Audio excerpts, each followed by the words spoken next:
5 सालों से जीवन में अंधकार छाया हुआ है, कभी भी सफलता नहीं मिल रही है। जीवन में आगे क्या करूं क्या ना करूं समझ नहीं आ रहा। सफलता किसे माना है आपने? महाराज जी, श्री जी मैं पढ़ाई पूरी की और मैंने श्री जी से कहा कि मैं अब क्या करूं। तो उन्होंने मुझे कुछ संकेत दिए थे कि आप सरकारी में जाइए और प्रभु की सेवा करिए। फिर सफलता नहीं मिल रही उसमें एग्ज़ाम में, और अब है आप हमारी बात समझिए। आपको श्री जी ने संकेत किया और आप सफलता नहीं प्राप्त कर, दोनों बातें झूठी है ना, दोनों बातें झूठी हैं। आप सत्य को स्वीकार कीजिए। श्री जी के संकेत को आप जानने लगे। आप श्री जी के संकेत तो तभी जब आप उनकी मन की बात जान लेना, तो आप कितने बड़े सिद्ध हो गए। और फिर सफलता किसकी चाहते हो? प्रकृति जन्य की।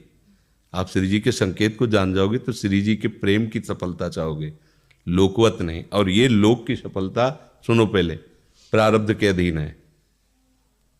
इसकी सफलता के लिए श्री जी से प्रार्थना मत करो। हमारी बात समझना। विद्यारण्य जी एक बहुत बड़े महापुरुष हुए हैं।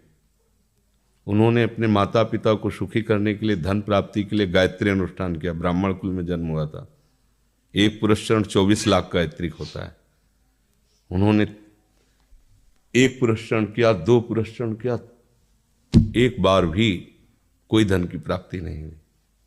आखिरी में उन्होंने संन्यास लिया। जो संन्यास लिया, माता गायत्री प्रकट हो गई।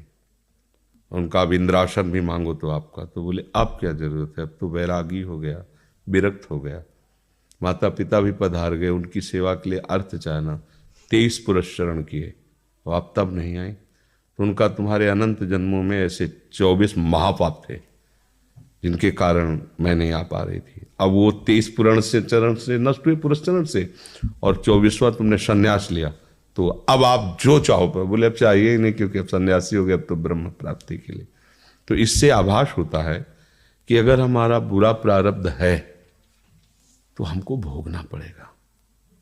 हम कितना भी प्रयास करें वो हमें, तो हम क्या करें इसमें जिससे हमें परम शांति हो? प्रभु के नाम का जप करते हुए उन पर दृष्टि लगाएं कि प्रारब्ध से हमारा भरण पोषण शरीर का भले, ये हमारा भरण पोषण आपसे होगा नाथ।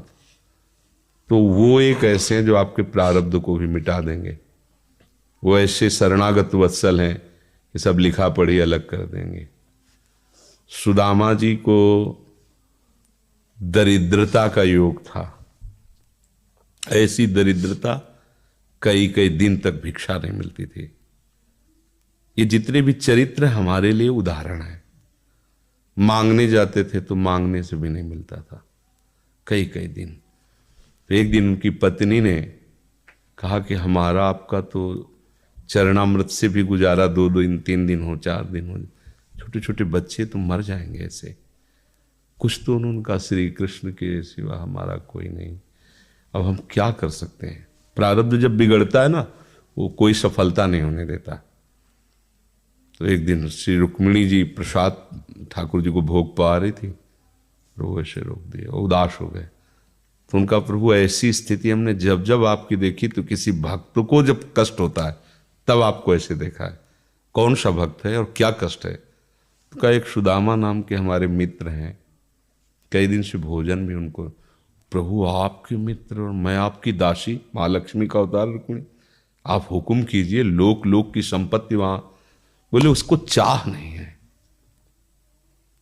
हमारे मित्र को चाह नहीं है, और चाह ना होने पर हम विवश हैं। अगर वो चाह कर ले तो सारी व्यवस्था हो जाए। तो बोले पैदा करो जाके चाह। बोले उनके हृदय में तो नहीं पैदा कर सकते, हम भी, क्योंकि जिस हृदय में भगवान का आश्रय और निरंतर चिंतन है, वहां माया की चाह नहीं होती। बोले उनकी पत्नी के हृदय में, बोले प्रयास करते हैं जाके। भगवान संत वेश में गए, भिक्षाम दे, वो निकली। अतिथि का सत्कार करना गृहस्थ का धर्म होता है। हाथ जोड़ा और कहा, हम असमर्थ हैं, आपको भिक्षा नहीं दे सकते। क्यों? बोले हम अपवित्र हैं, हमारे ऊपर सूतक लगा हुआ है। किस बात का सूतक? हमने एक पुत्र जन्मा है, तो ठीक है हम 10-12 दिन बाद आ जाएंगे। बोले नहीं, आजीवन अपवित्र रहेंगे। वैसा कौन सा? बोले दरिद्रता रूपी। विद्वान की पत्नी है तो ऐसे उनका दरिद्रता रूपी पुत्र का जन्म, अर्थात सीधे ये कि मैं नहीं दे सकती या देने योग्य नहीं, ऐसा न कहे, उनका मैं अपवित्र हूं। तो उनका दरिद्र कैसे हो सकती हो? जिनके पति के मित्र द्वारिकाधीश भगवान श्री कृष्ण है, वो दरिद्र कैसे हो सकता है? एक बार कहो ना अपने पति से। चले गए। जो सुदामा जी आए तो उन्होंने कहा कि देखो आज एक अतिथि आए थे, उनको मैं कुछ नहीं दे पाए, मुझे बहुत कष्ट है कि मेरे पुत्र और आए हुए अतिथि का भी हम स्वागत नहीं कर सकते, उनका भरण आपके मित्र द्वारिकाधीश प्रभु श्री कृष्ण है। सुदामा जी ने कहा, बोले चले जाओ ना, वो कुछ न कुछ सहयोग कर देंगे। तो बोले हम ऐसे मित्र नहीं बनाए कि वो हमारा सहयोग करें, कभी नहीं, मर जाऊंगा पर उनसे ये नहीं कहूंगा कि आप हमारा। बोले मत कहना, दर्शन के लिए तो चले जाओ,